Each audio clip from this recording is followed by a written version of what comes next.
in protest. Hashtag heel riot. Heel riot. Where's Dolph? Really?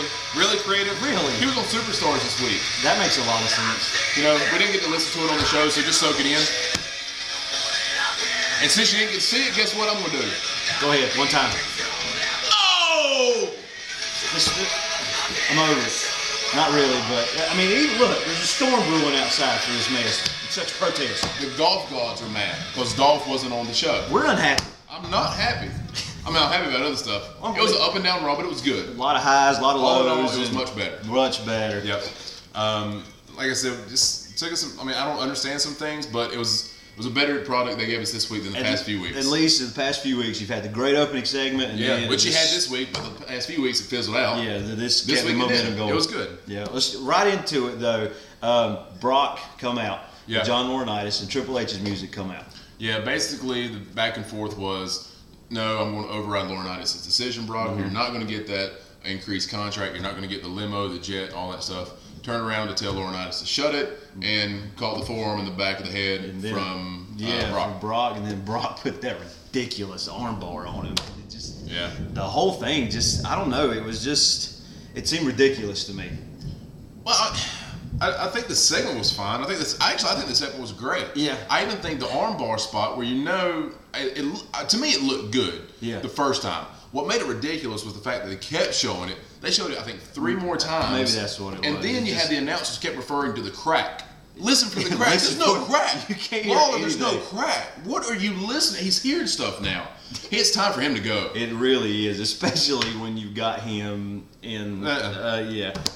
Anyway, the basis of this Raw was your number one contender beat the clock matches. Yeah. All to find out who's going to be the next number one contender for the WWE Championship. Yeah, and they got it kicked right off of the first match with The Miz and Santino. Yep. Rematch from the YouTube stream from Extreme Rules where Santino won. We actually both called that. We figured Miz would win that, and he did. Won that clean. Sure did. I think that's fine. You give him a win. Yeah, set a good time. We knew it wasn't going to hold up. No, you knew. But it was set fine. a good time. 4 minutes, 18 seconds. It was good to see him get a win. It was. Of course, you did get the news today that he's going to be starring in the Marine 3. Wow. I guess all that ooh-rah on the real world paid off. I guess so. Yeah. Congrats Ooh-rah to for that. Mike the Miz.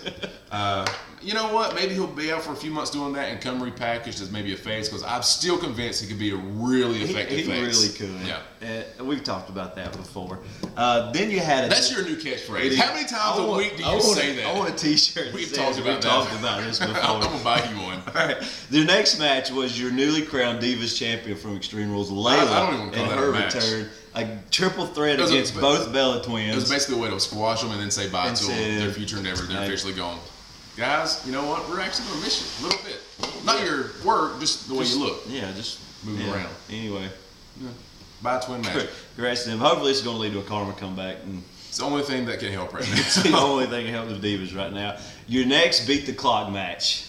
And this right here. It got interesting at the end. These two guys, they just put them might together. Might have another future endeavorment on their hands. They were just random put together. Chris Jericho and the Big Show. Story was, it was coming down the last few seconds. Yep. Both of them were on the outside. Big Show went to attack Jericho against the guardrail with a big boot. Yeah. Jericho moved. He kind of straddled the guardrail, giving Jericho the opportunity to slide in and beat the 10 count, supposedly with the second left. Yeah. But and there was no way to hide it. No way to hide it. What a horrible botch. My timeline blew up. People talking about this. You could even hear the ref say he got in on the last second. No, he didn't. The buzzer went off. The buzzer went off ref when he was at 9. It was bad. So sorry. Hey, sorry, wherever ref. You are. Take care. Future endeavor. Yeah. I'll be surprised if you're back. But the editing team couldn't. We won't see you next week. No, I guarantee that. Your next match, not a beat the clock match, but you had the Funkasaurus versus Good news. JTG is still employed. Still employed for by now. WWE. He might be going too. You know what? Let's go ahead and do it. See JTG, future endeavorment. Yeah. We're just going future endeavor. One last payday. Right at the end of the month. Yep. Anyway, you had the Funkasaurus, another squash. And then That's all it was. And then he brought some kids into the ring. I don't know who they were associated with, but it was a cool moment. I'll give him credit. It was pretty neat. Yep. Your next match, another beat the clock match. Randy Orton versus Jack Swagger. Jack Swagger. They kind of look like. Did Vicky call him the most handsome? The most handsome man on Raw. She's so old. She needs glasses. Her eyesight is completely gone. It's horrible. Can't figure out why Swagger was in this match unless they just didn't want to put Ziggler in it to lose to Orton. That's the only thing I can figure out. And maybe they are planning something down the road. They just kind of don't want to bury him, but they're okay with burying Swagger.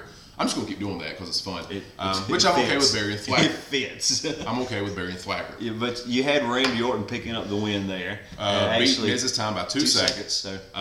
Which I'm with you. I think Jericho was supposed to get in. I think so too. Completely messed it up. And then I don't know if they just kind of had to fly by the seat of their pants, or if the ending of the show was still planned to beat Jericho's time. I don't know. We'll never know. We had heard reports before that Over the Limit main event was going to be Punk, Jericho, and Dolph in a triple threat. But that's actually what the arena was advertising. Yeah. Hence, card subject to change. Exactly. That's why I put that on. Gotta have that in there.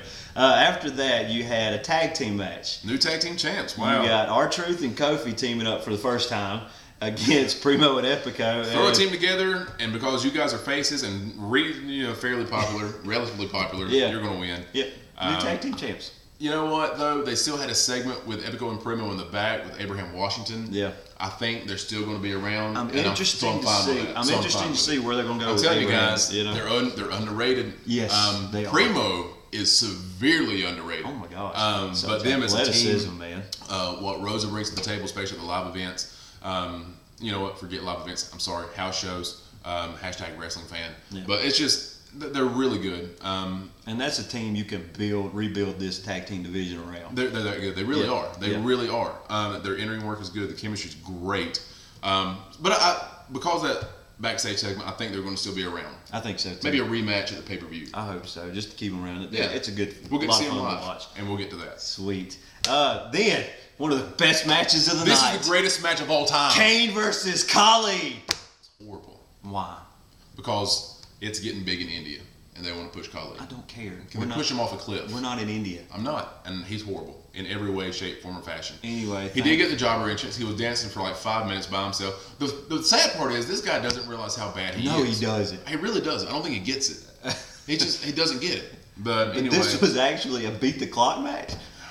Michael Cole said the greatest line I've ever heard from him. He said, "These two guys are not built for this type of match." Thank you, Captain Obvious. Yeah, and man, it's just neither no ending. If that's a match at over the limit, I'm going bathroom break. Yeah, basically. That's all that's going to be. Yep. That better not be anything they're brewing. Your next match, the final beat the clock match. Did not see this coming. Daniel Bryan versus. We were trying to figure out who it was going to be. I figured it was going to be Ziggler, Jerry Lawler, and Lord Tensai would be put against. Yeah. Cena. I was hoping for Ziggler and he would win. Yep. I didn't want to jump to that conclusion because I didn't want to be disappointed. So I'm still sitting there thinking, no, it's going to be Lord Tensai. Right. He's going to get some Punk. So when they brought Daniel Bryan down, I was like, really? And then when they brought Lawler down, I was like, if Lawler wins this match and has a title match, but thankfully it was pretty much a squash. I mean, he beat him like 2 minutes. Oh yeah, made him tap way more under the time. Maybe that's the end of Lawler's character. One can only hope. Oh, please. He has got to have something on Vincent Kennedy McMahon that could put him away for a long time, or else this guy would not still be employed. Why would getting you matches. Keep him around? Forget exactly. Anyway, your new number one contender is Daniel Bryan. So because we at Over the Limit are going to be at a little event called Over the Limit. There's the tickets. Yeah. By the way, I know you can't really see it. That's second row on the entrance ramp. Just saying. We get to witness Bryan live from the second row for the WWE title. I cannot wait. It really hasn't sunk in. This match could have 2 days worth of build, and I'm still going to be excited. Nuts. This is insane, and we get to be there. I cannot wait. So pumped for that. A lot of live reports from that, guys. Yep. Anyway, moving right along because there are time constraint here. At the very end, you had Cena coming out in his sling and all. And he was going to find out who his opponent is going to be at Over the Limit. Laurinaitis said, I was doing it to push you, blah, blah, blah. Cena was okay in this segment. And then introduced Lord Tensai. While Cena turned around to face Lord Tensai, Laurinaitis hit him with the mic and announced that it was actually going to be him versus Cena. That's interesting. I'll give him credit. It's interesting. I don't know that I like it. I mean, but I don't really hate it. It's going to be hard to see them two in just a straight. It won't be a straight match. No, there's got to be some kind of stipulation of that. Obviously, you're going to have Lord Tensai gets involved or something. At ringside. I wouldn't be surprised if somehow Laurinaitis gets the victory, at least this time around. But you know what? That's okay because we get to see Punk Bryan live from the second row. Everything else is secondary. It really does. But it's just it was a better Raw this week. It really like was. I said, let down.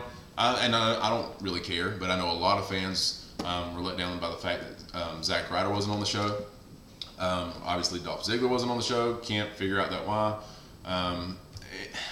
Just confused by that whole situation. Yeah. You know, I honestly think that these things that Ziggler's doing, the WWE download that he does on YouTube for him, that's entertaining. Mm-hmm. I think in the long run it's going to hold him back because they're not going to put a title on somebody that's doing those kind of shows. No. And as long as it keeps showing up on True Long Island Story, he's not going to get the title on that either. Yeah, like I said, it's almost a little. You don't see Punk, you don't see Cena doing these shows. No. I think that's going to hurt him in the long run. They're entertaining. I like watching them. I just don't think it's good for a title run in the long run. No, he needs to cut that short because he's, like we said, he's too good. Yeah. To not be in that title picture. You know, Jim Ross tweeted out something today that really gave me hope for Ziggler. He said, as far as Ziggler fans go, just keep the faith because cream always rises to the top. But you got to put him on the show for that to happen. Exactly. Just saying. Can't get to the top on Superstars. Not only are we going to be over the limit, Raw just happens to be 1 week from tonight, and in a little town, 45 minutes down the road, Greensboro. Bam. Not second row, but we're facing the camera all night. Yes, on the lower level. I don't know what our signs are going to be yet. We're going to have them. We're going to let you know, and you're going to see us. Basically, ECGA's taking over Raw. Yes, we are. They're finally going to have a great announce team. Just saying, I might streak. You never know. Now it's a party. Now it's worth watching. Just saying. I was excited about Raw this week. It was good. You want to rate it? I'm going to say 6.5. Yeah. Ziggler's on. This is 7. Yeah. I don't know. 6.5 seems fair. That's pretty accurate, I think. Well, what do you think about like some of the direction of the character? Like, are you still excited about the? I know you were big about the John Laurinaitis fan. I'm still big on Laurinaitis. I just think that heel guy, and he's so bad. It's good. They're so trying to recreate Austin McMahon. Yeah. Nothing will ever touch that. No, never. He got closer tonight. I'll give him credit. Yeah. It got more intense before he said that he was his opponent and then attacked him. Honestly, I disagreed with you on the Laurinaitis character. I was over it. Mm-hmm. I'm a little more interested in it now. Yeah, so maybe it worked in that fashion. It did its job tonight, I think. But it was a good show. I think so. Sorry, guys, we won't get to watch Raw and tweet with you next week. No. We'll be a little busy being there. We'll be there. Yeah. Too bad the Bellas won't be there. Yeah. Been nice to kind of hang out with them again after the show. Oh, again? Did I let that slide? Sorry, I wasn't supposed to say that. Moving on. Stuff just happens. Be sure to follow us on Twitter if you hadn't done so already. You can follow me at ECGA PTS Leader. What's up, Nikki? I'm top ECGA heel. Anyway, Charlotte was awesome. Moving right along. So, guys, pretty good Raw this week. Give me hope for Raw next week where we're going to be there. And I'm really excited about it. You know what? Regardless. Just because we can. Yeah. Yes! I'm so pumped. God, I cannot wait. I'm gonna mark out that whole night. I am too. It's on. That second row. That review is going to be a very quiet review because we will have no voice. No voice. Anyway, guys, hope you guys have a fantastic week again at ECGA PTS Leader. Top ECGA heel. Make sure you follow us on Twitter. Follow us. Subscribe to the channel on YouTube. Yep. ECGA co-founders. Subscribe, comment. Like I said, follow us on Twitter. We're going to definitely follow you back because what this is for is just to talk wrestling with other fans because we love talking wrestling. This is why we do this. Yep. Love to hear your comment, your feedbacks, and as always, I hope you have a great week. And as always, cheers to you. Cheers to you. Cheers to you. Everyone out there. And remember, take care. Shave your hair.